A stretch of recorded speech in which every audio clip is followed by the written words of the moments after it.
Asteris, selamat datang di Beetle Channel, semoga kita bahagia. Jangan lupa subscribe, like, komen dan share agar channel ini semakin berkembang. Terima kasih.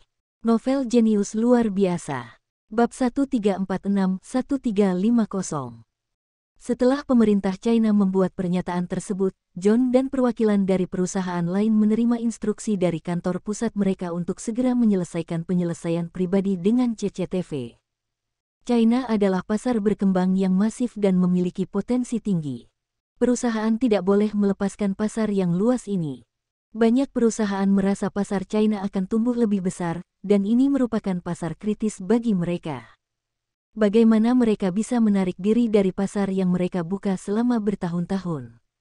Ancaman untuk mundur dari China hanyalah gertakan. China selalu menyerah pada ancaman seperti itu di masa lalu, tetapi kali ini trik ini tidak berhasil. Beberapa perwakilan segera digantikan oleh perusahaan mereka. Hal ini menunjukkan sikap perusahaan yang berusaha mengecilkan insiden ini kepada pemerintah China. Bos, pengacara mereka ingin menemui kami untuk penyelesaian pribadi, lapor Wilson. Ini untuk keuntungan kita. Kami dapat menghemat biaya pengacara dan memanfaatkannya sebaik-baiknya. Feng Yu memutar matanya. Kami telah berjanji untuk membayar mereka jumlah ini. Bagaimana kita bisa menarik kembali kata-kata kita? Selain itu, bukan kami yang membayar. Perwakilan dari firma hukum itu juga harus ada di sana untuk penyelesaian pribadi. Kami tidak dapat meremehkan mereka, dan Anda harus berbicara dengan kepala stasiun Jai, bukan dengan saya. Anda mewakili CCTV sekarang. Wilson dengan cepat menjawab. Seseorang telah melapor kepada Tuan Jia, dan saya yakin Anda memiliki masukan untuk penyelesaiannya. Kepala stasiun Jia menelepon. Manajer Feng, pihak lain ingin menyelesaikan ini secara pribadi. Haruskah kita setuju? Kita bisa sepakat dan berkumpul untuk berdiskusi. Jumlah kompensasi dapat diturunkan tetapi tidak boleh terlalu rendah karena kami harus membayar pengacara kami. Anda dapat memberitahu mereka bahwa perusahaan internet dan grup supermarket Taihua tidak akan menuntut mereka jika mereka bersedia memberikan kompensasi.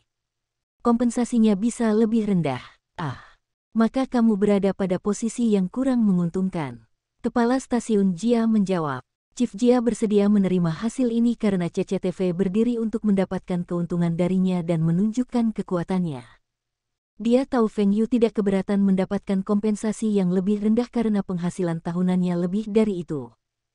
Baiklah, Anda tidak perlu terlalu rendah hati. Tapi apakah Anda tahu cara bernegosiasi untuk penyelesaian pribadi? Feng Yu bertanya. Bukankah seharusnya pengacara kita yang bernegosiasi tentang penyelesaiannya? Kepala stasiun Jia bertanya. Mereka telah menghabiskan begitu banyak uang untuk menyewa pengacara. Mengapa dia harus menghadiri negosiasi sendiri? Dia hanya bisa menunjukkan wajahnya dan membiarkan pengacara menangani sisanya. Selain itu, dia tidak bisa menghadapi pengisap darah di luar negeri itu, meskipun CCTV harus menegosiasikan banyak kontrak setiap tahun. Pengacara itu tidak terpengaruh ketika mereka mendengar CCTV mencoba mengklaim 3 miliar dolar Amerika Serikat dari perusahaan tersebut, tidak seperti dia. Kepala Jia, apakah Anda sudah meminta pendapat atasan mereka? Feng Yu mengisyaratkan. Saya bertanya. Mereka mengatakan ini adalah perselisihan komersial dan akan mendukung kami selama kami melanggar hukum apapun. Tapi atasan masih membutuhkan investasi asing, dan kita harus memberi mereka kelonggaran. Kepala Jia mengerti apa yang dikatakan Feng Yu. Apakah Anda meminta saya untuk berperan sebagai polisi baik, polisi jahat, dengan para pengacara? Pengacara akan memaksa mereka, dan saya bertindak sebagai orang baik. Tentu saja, Anda harus menjadi orang baik. Anda tidak hanya mewakili CCTV. Anda juga mewakili China. Kita harus menunjukkan keanggunan bangsa yang besar. Ketua Jia, Anda menuntut jumlah yang begitu tinggi, dan Anda berbicara tentang bersikap murah hati. Anda yang memulai ini, dan mengapa Anda menuntut mereka jika Anda ingin ramah? Berapa kompensasi yang cocok? Kepala Jia bertanya. Dia khawatir tentang berapa banyak uang yang bisa dia dapatkan dari penyelesaian ini, karena ini dianggap sebagai pencapaian politiknya. Kepala Jia, saya akan menawarkan Anda sedikit saran. Akan lebih baik jika Anda menyerahkan kompensasi kepada atasan. Jangan lupa tujuan mengapa kami menggugat mereka. Ini untuk mendapatkan kembali merek domestik kami, dan kami membutuhkan uang untuk membeli kembali saham dari mereka. Feng Yu mengisyaratkan. Manajer Feng, apakah Anda mengatakan bahwa Anda melakukan semua ini untuk mendapatkan uang untuk membeli kembali merek domestik kita? Tentu saja. Saya melakukan ini untuk bangsa kita. Feng Yu menggosok hidungnya. Dia hanya ingin membuat masalah bagi perusahaan-perusahaan itu untuk menurunkan nilai merek mereka pada awalnya. Tapi Zhong Qingxian mengingatkan Feng Yu untuk tidak terlibat segera setelah semuanya meledak. Dia harus membiarkan orang lain membeli kembali merek-merek itu. Pemerintah China baru-baru ini mulai memperhatikan merek dalam negeri, dan mereka harus tahu cara menanganinya. Taihua Holdings akan membantu hanya ketika pemerintah tidak memiliki uang untuk membeli merek-merek tersebut. Hal ini agar tidak terlihat seperti mencoba bersaing dengan pemerintah untuk mendapatkan keuntungan. Feng Yu memikirkan hal ini, dan dia tidak ingin atasan berpikir dia mengaduk-aduk semua ini untuk mengakuisisi beberapa perusahaan. Dia telah melakukan ini dengan itikat baik dan tidak ingin disalahpahami. Saya tahu apa yang harus dilakukan. Saya akan membicarakan hal ini dengan atasan, tetapi ini akan menurunkan jumlah kompensasi lebih jauh. Anda harus memastikan bahwa kompensasi setidaknya satu perusahaan tidak diturunkan terlalu banyak. Perusahaan tersebut akan dijadikan contoh bagi perusahaan lain di masa yang akan datang. Tentu saja, Anda dapat memberi mereka keuntungan secara pribadi. Perusahaan asing tersebut akan berpikir dua kali jika akan mengakuisisi aset China di masa depan. Feng Yu juga tidak akan terus mencari kesalahan pada perusahaan-perusahaan itu jika mereka tidak mendapat untung dari sentimen nasionalis. Investasi asing disambut jika mereka tidak memiliki motif tersembunyi. Feng Yu juga memperluas bisnis luar negerinya secara agresif, dan tidak ada yang menargetkannya. Feng Yu memberitahu Wilson untuk berkoordinasi dengan Kepala Jia untuk menunjukkan keanggunan China sebagai negara besar terhadap perusahaan-perusahaan itu. Juga, perusahaan-perusahaan itu harus belajar dari pelajaran ini dan mengembalikan barang-barang yang tidak seharusnya menjadi milik mereka. Kepala Jia, kalian semua tidak tulus untuk penyelesaian pribadi ini. Mengapa jumlah kompensasinya begitu tinggi? John bertanya dengan marah. Kepala stasiun Jia duduk di sana, menyeruput tehnya.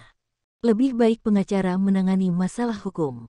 Saya tidak tahu banyak tentang hukum, dan saya tidak boleh ikut campur dalam hal ini. Yohanes sangat marah. Apakah Anda menyiratkan bahwa saya ikut campur? Pengacara hanyalah perwakilan kami, dan kami harus menjadi pembuat keputusan. Sela Wilson.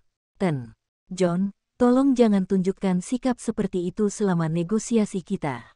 Jika Anda terus bersikap seperti ini, kami akan menghentikan negosiasi dan menyelesaikannya di pengadilan. Pengacara Zhang menyenggol John dengan ringan dan menggelengkan kepalanya. Mereka kalah, dan penyelesaian pribadi adalah hasil terbaik. Kepala Jia, Tuan Wilson, kita harus menyelesaikan ini secara damai karena kalian semua bersedia untuk bernegosiasi. Tapi 2 miliar dolar Amerika Serikat di luar jangkauan kita. Semua perusahaan kami akan bangkrut jika kami memberikan kompensasi sebesar ini, dan para pekerja itu akan kehilangan pekerjaan. Pekerja yang kehilangan pekerjaan adalah masalah Anda.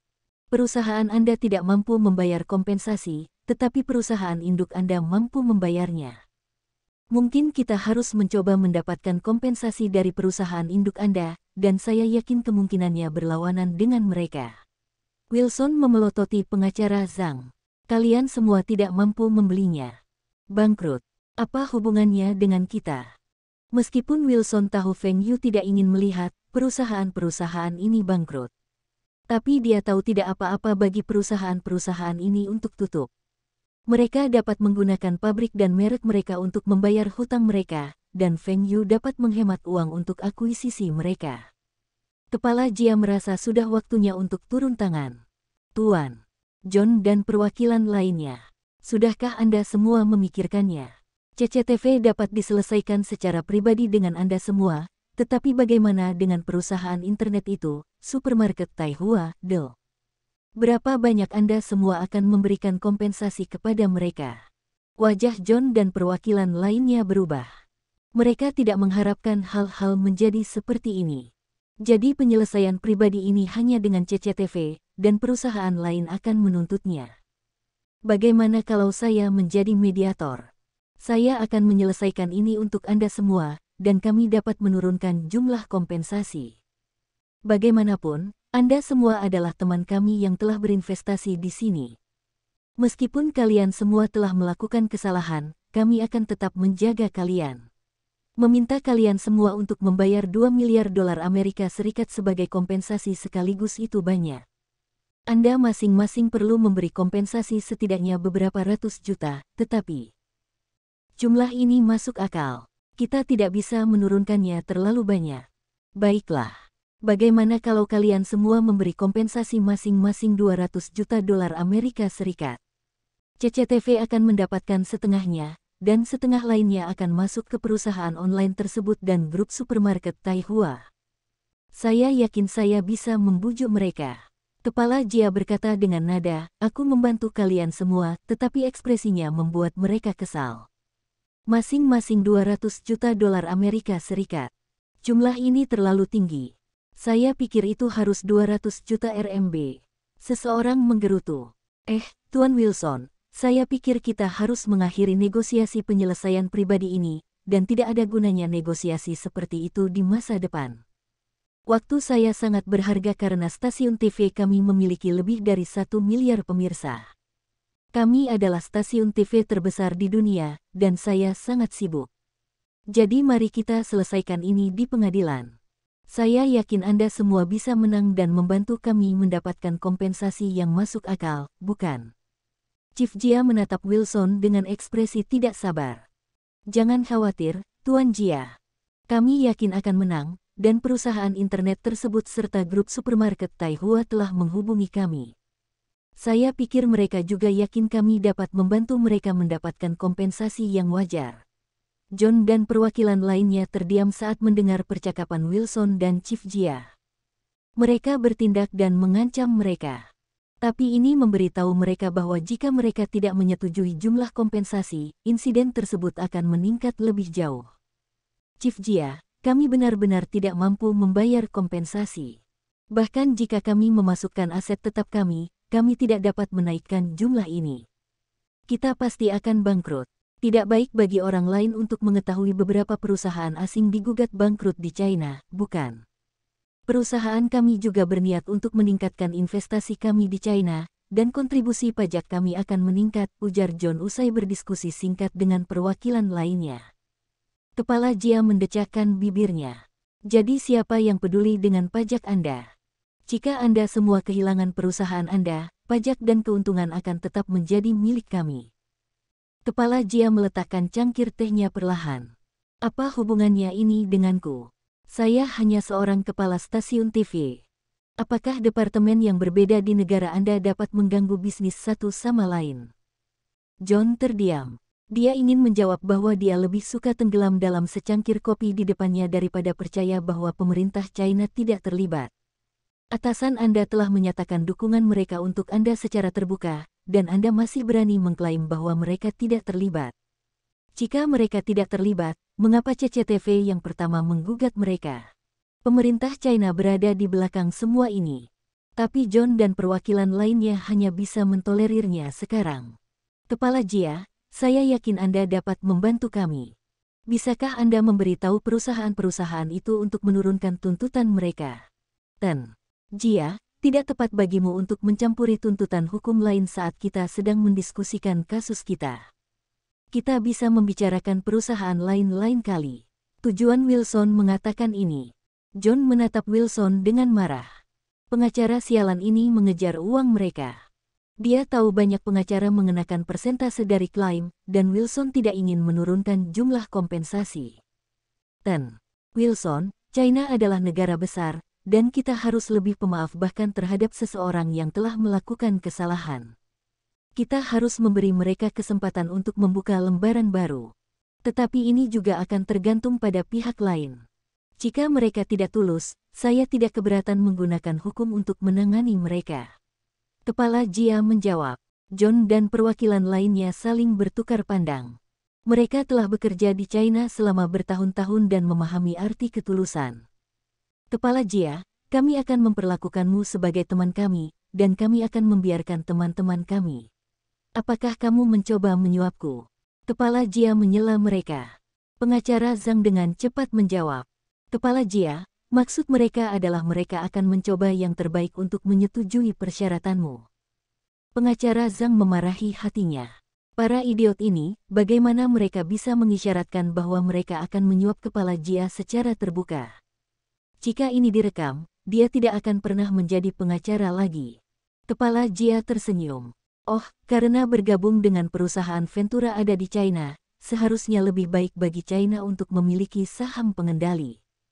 Bagaimana menurut kalian semua? Para perwakilan akhirnya mengerti penyebab kejadian ini. Itu karena mereka perlahan menjadi pemegang saham pengendali dari usaha patungan mereka dengan perusahaan lokal.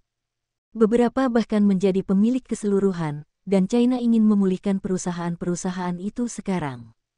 Meskipun perusahaan asing ini telah membayar saham tersebut, mereka dapat membelinya karena mereka menguasai pemegang saham. Ini mungkin tampak seperti transaksi bisnis biasa, tetapi mereka tidak menepati janjinya. Sekarang, China membalas mereka karena tidak menepati janji mereka. Ini karma. Perwakilan tahu bagaimana melanjutkan negosiasi setelah mengetahui apa yang diinginkan China. Tapi ini harus diputuskan oleh kantor pusat mereka, dan mereka tidak bisa membuat keputusan. Saat Wilson menekan dan mengancam perwakilan tersebut, pengacara lain menyerang perusahaan tersebut di media internasional. Perusahaan-perusahaan ini tidak punya pilihan selain memulai negosiasi dengan Chief Jia lagi. Perwakilan masih satu kekhawatiran besar. Mereka tidak yakin apakah Kepala Jia akan menepati kata-katanya. Bagaimana jika grup supermarket Taihua dan perusahaan lain menuntut mereka setelah mereka setuju dengan Chief Jia? Beberapa perusahaan kecil mungkin juga akan menuntut mereka, dan mereka akan menghadapi tuntutan hukum yang tak berkesudahan. Wilson mengatakan kepada perwakilan bahwa sebagian besar perusahaan China tidak akan menuntut perusahaan milik negara. Semua masalah akan selesai jika aset negara China memiliki saham pengendali di perusahaan mereka. Perusahaan-perusahaan itu memiliki aset yang tinggi dan melebih-lebihkan ketika mereka mengatakan akan bangkrut jika kompensasinya $200 juta Amerika Serikat.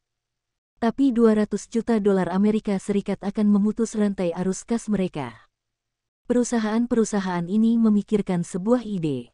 Mereka dapat menggunakan aset perusahaan sebagai jaminan untuk mendapatkan pinjaman untuk kompensasi. Anda semua ingin mengejar saham perusahaan ini, bukan? Tentu. Bersiaplah untuk mengambil alih perusahaan dengan aset negatif. Saya akan melihat apakah pemerintah China Anda mampu mengisi celah ini. Bahkan jika pemerintah China dapat membayar utang perusahaan, mereka tetap memiliki saham pengendali. Semua perwakilan percaya pemerintah China tidak akan mencoba ini lagi. Ini akan memengaruhi reputasi mereka dan menakuti investor lain. Perwakilan juga ingin grup supermarket Taihua dan perusahaan internet tersebut menandatangani perjanjian dengan mereka untuk tidak menuntut mereka. Kepala Stasiun Jia, ini bukan masalah. Saya setuju dan bersedia membantu Anda. Kepala Jia memberitahu Feng Yu apa yang terjadi, dan dia setuju karena dia tidak ingin menuntut mereka. Seperti yang dikatakan Wilson, sebagian besar perusahaan tidak akan menuntut perusahaan milik negara. Kepala Jia khawatir Feng Yu akan meminta seseorang untuk menuntut perusahaan itu lagi dan semakin membesar-besarkan masalah ini. Kepala Jia tersenyum setelah Feng Yu setuju. Dia akan mendapat pujian atas kejadian ini dan mungkin mendapat promosi. Atasan juga akan mencatat kontribusinya dan tidak masalah mendapatkan satu promosi lagi sebelum pensiun. Kedua belah pihak ingin mengakhiri insiden ini dengan cepat dan negosiasi berjalan lancar. John dan perwakilan lainnya diyakinkan setelah mendapatkan janji Feng Yu. Feng Yu tidak akan menarik kembali kata-katanya, dan para perwakilan merasa jaminannya lebih berbobot daripada Kepala Jia. Tetapi perwakilan mengatakan kepada Chief Jia bahwa saham perusahaan harus dibeli dengan uang tunai. Mereka tidak akan menerima pertukaran saham, dan harga pembelian harus masuk akal. Pemerintah China tidak bisa menekan harga saham. Kepala Jia dan perwakilan dari aset negara setuju. Wakil kekayaan negara itu datang untuk merundingkan pembelian kembali saham itu dengan mereka. Tentu saja, aset negara tidak akan membeli seluruh saham perusahaan tersebut. Mereka harus memberikan sebagian kepada pemerintah daerah. Tetapi total saham mereka harus lebih dari 50% dan memiliki lebih banyak perwakilan di dewan direksi. Perusahaan asing tersebut dapat terus mengelola operasi karena mereka lebih baik dalam manajemen perusahaan. Tetapi pemerintah China akan memiliki kendali keseluruhan atas perusahaan tersebut. Ini untuk mencegah perusahaan asing ini membuat masalah lagi. Salah satu perusahaan yang juga merupakan perusahaan terlemah dijadikan contoh di media. Mereka harus membayar 100 juta dolar Amerika Serikat, dan kompensasi perusahaan lain kurang dari 50 juta dolar Amerika Serikat. Total kompensasi kurang dari 500 juta dolar Amerika Serikat. Tetap saja, itu menetapkan kompensasi tertinggi dari satu catatan gugatan di China. Wilson dan pengacara lainnya merasa jumlah ini terlalu rendah dibandingkan dengan jumlah penonton CCTV yang tinggi. Tapi mereka tahu ini adalah instruksi Feng Yu. Dia telah menandatangani beberapa perjanjian kerja sama dengan firma hukum tersebut, dan semuanya puas. Selanjutnya, para pengacara dibayar lebih dari 200 juta dolar Amerika Serikat. Dari pemahaman mereka, kompensasi di China sangat rendah. Tidak ada kompensasi lebih dari 10 juta RMB, apalagi lebih dari 100 juta dolar Amerika Serikat. Mereka telah menciptakan sejarah. Kasus ini juga memberi mereka kesempatan untuk memasuki pasar Cina.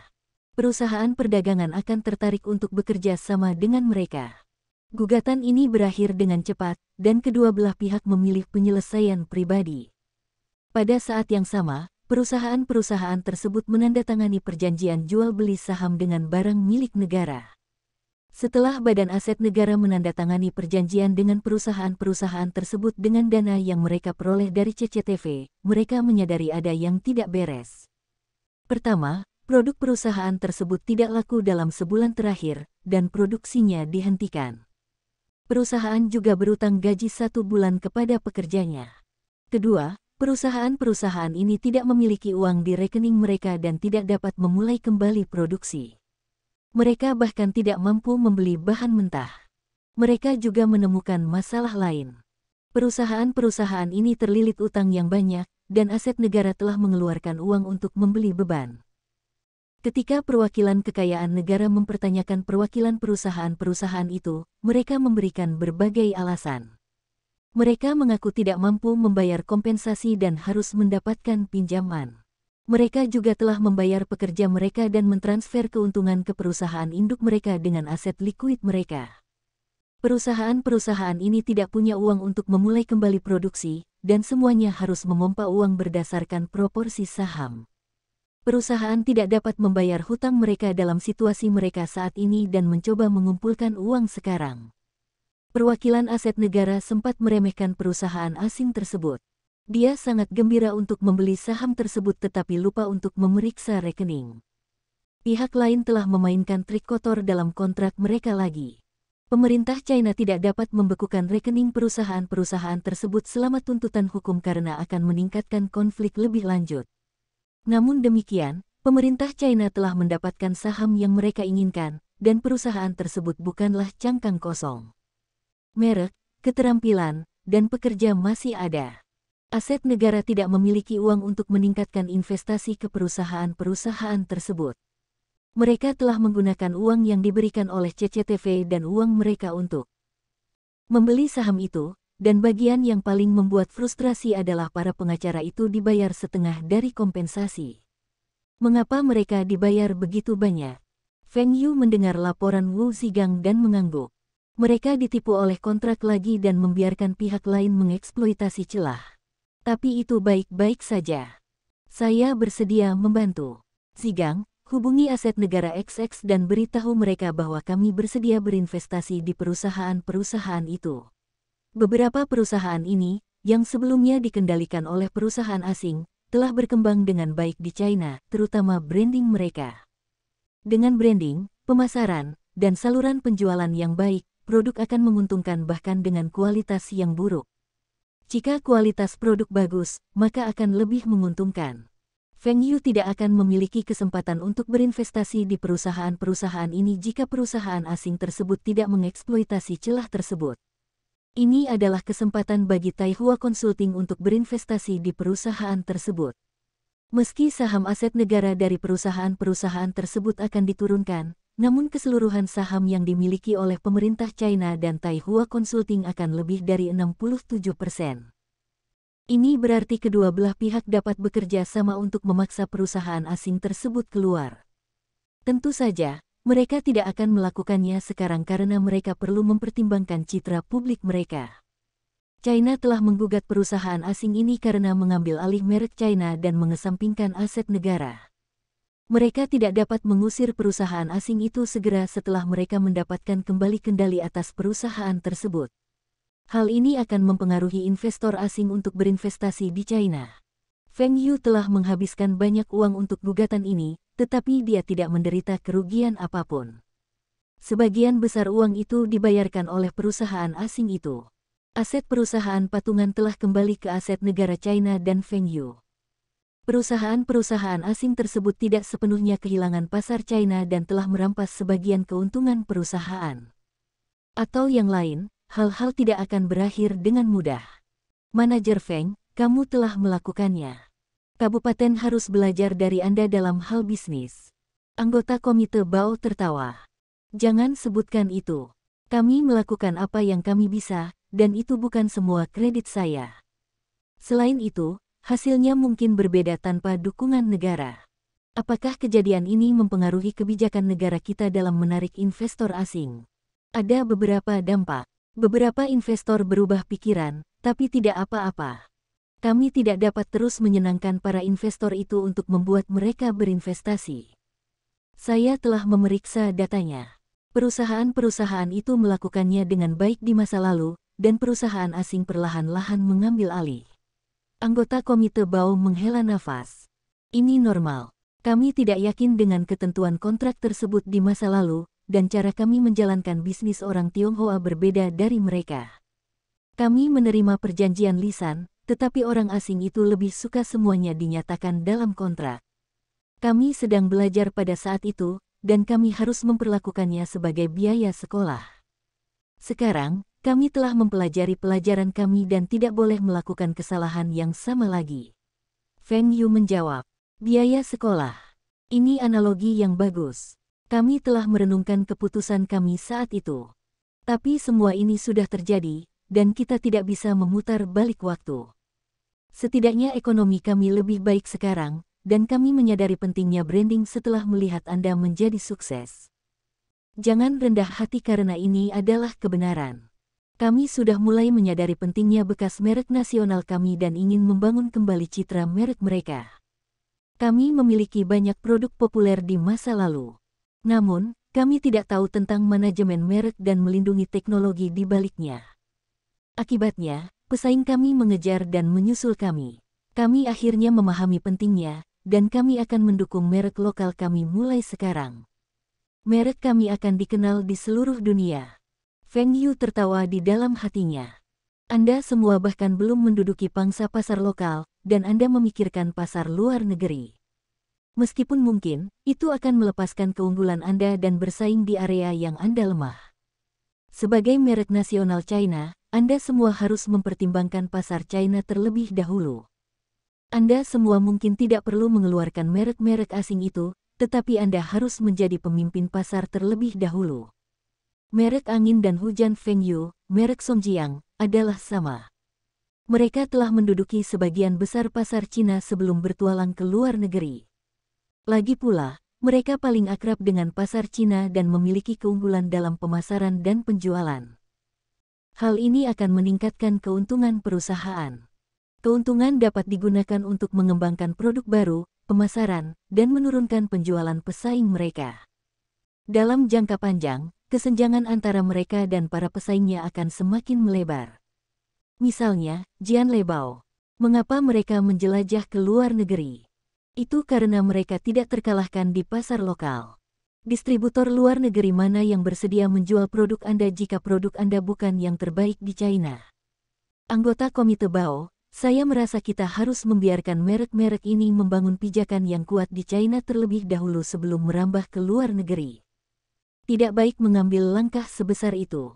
Feng Yu memberitahu mereka untuk tidak terlalu ambisius. Anggota komite Bao mengangguk. Saya mengerti. Anda lebih berpengalaman dalam bisnis, dan kami akan mengikuti saran Anda. Merek mana yang harus dibangun kembali terlebih dahulu? Itu akan tergantung pada pemimpin pasar industri mana yang merupakan merek asing. Misalnya, Sungjiang Motors adalah pemimpin pasar untuk sektor otomotif kami. Pabrikan mobil lain sudah mulai memperkenalkan mobil baru dengan merek mereka. Beidachang, China Food, Dell, adalah merek pertanian teratas di China dan Asia. Tetapi produk kimia harian kita, pakaian jadi, merek olahraga, makanan cepat saji, Dell, semuanya dimiliki oleh merek asing. Merek asing ini lebih kompetitif dan terkenal. Butuh waktu untuk membangun merek lokal kami di industri ini. Tapi kalian semua bisa membangun kembali beberapa merek lama atau mengembangkan merek baru. Dengan saluran pemasaran dan penjualan yang lebih baik, Anda semua dapat dengan cepat meningkatkan pangsa pasar.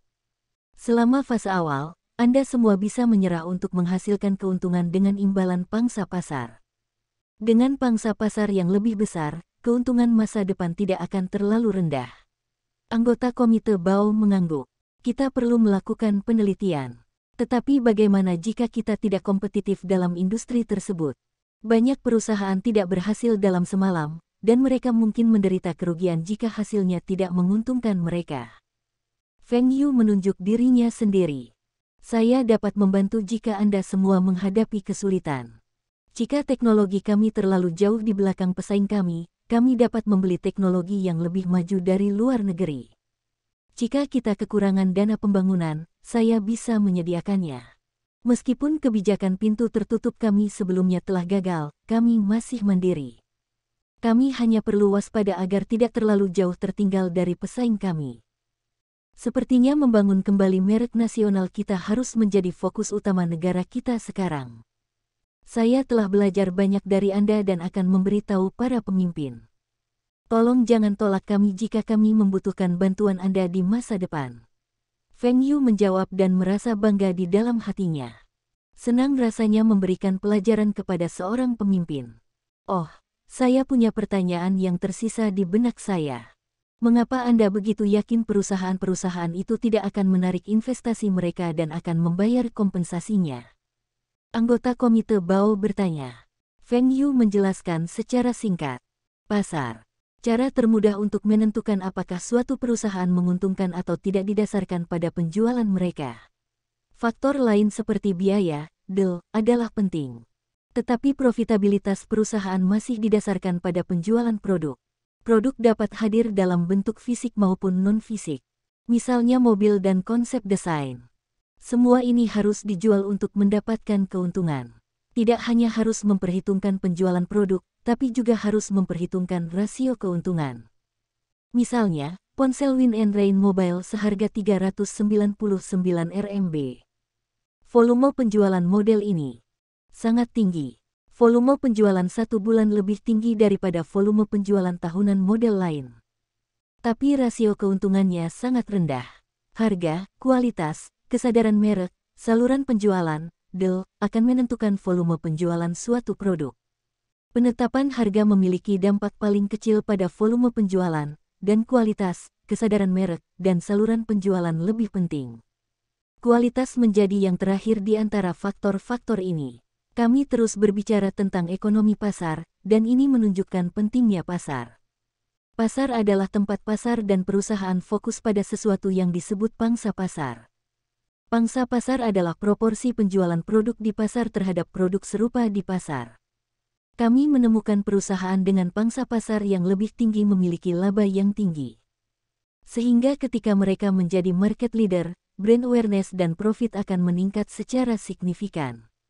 Ini akan membantu perusahaan untuk memasarkan produk mereka dengan lebih baik dan meningkatkan kualitas produk mereka, membentuk sebuah siklus. Penjualan produk tetap menentukan pangsa pasar. Tetapi pasar memiliki batasan. Misalnya, Anda mengirim 500.000 sepeda ke kota dengan 300.000 penduduk. Dalam hal ini, Anda tidak dapat menjual semuanya meskipun harga diturunkan di bawah biaya.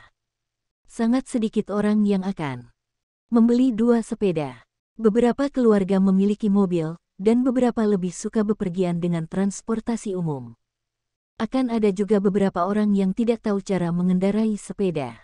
Lalu apa yang akan terjadi pada sepeda yang tidak terjual? Pertama, Anda perlu mengembangkan pasar baru. Misalnya, kota tetangga atau kabupaten terdekat. Merek yang berkembang akan menghadapi pasar yang jenuh dan perlu membuka pasar baru untuk mempertahankan dan meningkatkan penjualan mereka. Kesan banyak orang tentang Afrika buruk, tetapi Mercedes-Benz, Volvo, dan banyak perusahaan mobil terkemuka membuka pasar Afrika. Itu karena itu adalah pasar kosong. Mereka dapat menerima keuntungan tinggi begitu ekonomi Afrika berkembang di masa depan. Saat ponsel memasuki pasar China, ekonomi China tidak berjalan dengan baik. Kami memiliki sedikit orang kaya pada saat itu, tetapi orang mulai memperhatikan ponsel melalui mereka. Ketika orang lain menjadi lebih kaya, mereka juga mulai membeli ponsel. Feng Yu mendengar lelucon di kehidupan sebelumnya. Seorang taipan batubara datang ke Beijing dan membeli sebuah mobil sport Jaguar. Kemudian, beberapa hari kemudian, dia membeli sebuah Mercedes-Benz. Mengapa? Karena belum ada yang pernah mendengar tentang Jaguar dan orang merasa pengusaha sukses harus mengendarai Mercedes-Benz.